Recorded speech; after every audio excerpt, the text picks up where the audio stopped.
The day my mailbox betrayed me was the day I stopped thinking of our little cul-de-sac as a safe place. I'm Owen Carter. I grew up on a farm where things were either fixed with elbow grease or left alone. You treated people like neighbors and you trusted the mail to show up. So when a stack of bills went missing, then a bank notice, then my wife's paperwork for the small grant she'd fought for, I thought it was bad luck, a screw-up at the post office. By the time the contract for the house next door, the one that would have kept my kids' school tuition paid for a year, vanished. Luck was the last word I wanted. 3 sentences in. Someone was stealing our mail, someone with a badge from our own neighborhood association, and that's when the quiet turned to a kind of cold anger that doesn't feel like anger at first. It feels like wake up. At first, I wanted to be reasonable. Lillian Moore, the HOA president, always a step ahead with clipboards and laws murmured like scripture. She was polite in the meetings, smiling like a woman who'd memorized the right pauses. I asked her politely at the next neighborhood gathering if she'd seen anything, mentioned my missing letters like you mentioned the weather, and she tilted her head, gave me the sort of look that is equal parts pity and practice, and said, "I haven't seen anything, Owen. But make sure your box is secure." That line kept repeating in my head. Make sure your box is secure. As if I had invented the missing mail because I hadn't clicked a lock. You need to know what that does to a person to be told you're the problem when things are going missing. It makes you small in the nicest possible way. It makes you second-guess your instincts. But my neighbor, Rosa, late 60s, widowed, who's lived on the street since the asphalt was laid, she didn't second-guess. She'd noticed things, had seen Lillian hovering near porches with an umbrella on a sunny day, had watched Lillian's car slow in front of our house for no reason, had once seen her open a neighbor's box and close it with a sort of practiced tenderness that didn't fit the action. Rosa told me in a voice that smelled like coffee and honest fear. They think they can take what isn't theirs because they make the rules. That sentence lodged in me like a splinter. I went the legal route first because that's the wife's voice in my head. Call the police, get a report, make it official. The police were patient, they wrote the form, they advised filing for identity protection, and then they said a thing I hate. Without recovered items or witnesses, it's hard to prove intent. The HOA, of course, had rules for everything but responsibility. They sent me a notice after I installed a small, discreet camera in a birdhouse in my front yard. Unauthorized surveillance. The language read like a rule book and not like a response to theft. They accused me of violating privacy on my own property, while someone else was violating the mail of the entire block. The layer upon layer of rules felt like armor for the wrong people. It was at that low, dull pitch of frustration that the plan began, not the kind of plan you see in movies, not the explosive revenge fantasy, but a careful, moral-minded strategy that wanted to expose the truth publicly without becoming the villain. I talked to Marcus, a longtime friend who knows how to solder and how to keep his hands clean of drama. He listened without smirking, never once suggesting anything dramatic or illegal, and said, "If you want people to care, you need evidence they can't ignore." So we made evidence. We organized neighbors, we cataloged missing items, and we set traps that were theatrical but harmless, bait envelopes that held nothing dangerous, camera angles that framed faces and actions, a conspicuous sign that read, "Mail under surveillance for community safety."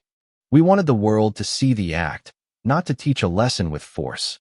On the night we chose, the street was wet from a late summer rain that made the porch lights halo. I remember the taste in my mouth, metallic and thin like the sky had been sharpened. Lillian came like someone walking toward a regular appointment, smooth and composed, her steps practiced, clipboard folded under one arm. The camera caught her glancing down at the mailbox, then at the sign, then at the house, as if she were searching for permission in our faces. That's when a crowded silence pressed in. Neighbors had come out, hidden in shadows, and smartphones glowed like a jury. She reached her hand into the box. The bait envelope slipped into her palm, and the lights we'd rigged, bright but harmless strobe lights meant to startle, not scare, flashed. A siren we'd opted for was a recorded street announcer's voice that said, "Mail theft in progress. Mail officials notified." The effect was less about pain and more about exposure, a theater of shame. Her reaction was perfect in its humanness, not the cold-blooded villain you want on a screen, but a woman who'd been caught with her own script. She spun, face red, and the clipboard fluttered like a white flag. "You put a camera on my property," she barked, though she hadn't touched our lawn. "You set me up," she cried, words like thrown plates. Rosa stepped forward, shaking, and said, "You've taken my letters." That was all the fuel the neighborhood needed. The phone videos were already uploading. People were calling the local news, and the HOA, which once hid behind its bylaws, couldn't gaslight an entire town when every face that saw it had filmed it. The fallout wasn't a single explosion and then peace. It was a slow, satisfying unwrapping. Postal inspectors came real, bureaucratic people with badges, who had the power that matters in this realm because tampering with mail is a federal thing. Boxes at Lillian's house were inspected. We were careful in our narration, careful to never accuse without corroboration. And when the evidence matched the videos, when a stack of letters, some marked with our street's names, was recovered, it felt like someone had turned a key. The arrest that followed was quiet and clinically efficient, which made it worse in a way because it reduced the drama to paperwork. And in that quiet, there was a moment of terrible grief for Lillian's family, for what had been lost in her moral descent. People have reasons for what they do, and sometimes those reasons are petty and ugly, and sometimes they are tangled with fear and a desire for control. We had to hold all that while also demanding accountability. What surprised me most, after the cameras and the court dates, was how human the aftermath was. Mrs. Lang, who'd been crying in my kitchen when she realized her late husband's letters were missing, sat on her porch and opened an envelope someone had recovered. She laughed, then cried, and it was a tiny, terrible sound of repair. The HOA met again, this time with people who wanted transparency, who wanted bylaws that didn't protect thieves. The new board was messy, imperfect, and elected by people who had watched the videos and wanted their neighborhood back in something like trust. That didn't mean everything healed overnight. There were neighbors who had supported Lillian quietly, who felt betrayed by the spectacle, and we had to listen to them too. Justice that ignores nuance isn't justice, it's a scoreboard. I won't pretend I'm a saint. There were times I wanted to punch through the door and shout until my lungs emptied.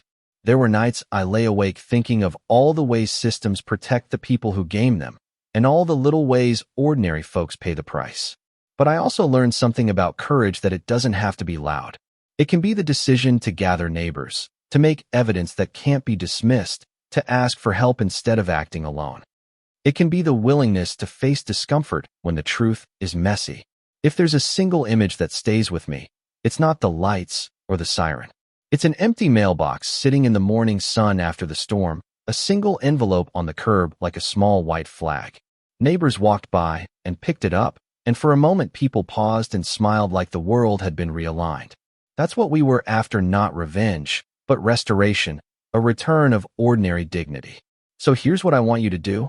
Tell me what you think. Is exposing someone publicly a mercy or a trap? When does community intervention cross into vigilantism? Have you ever had a neighbor you couldn't trust, and what did you do? Drop your thoughts in the comments. Share the story if it resonated.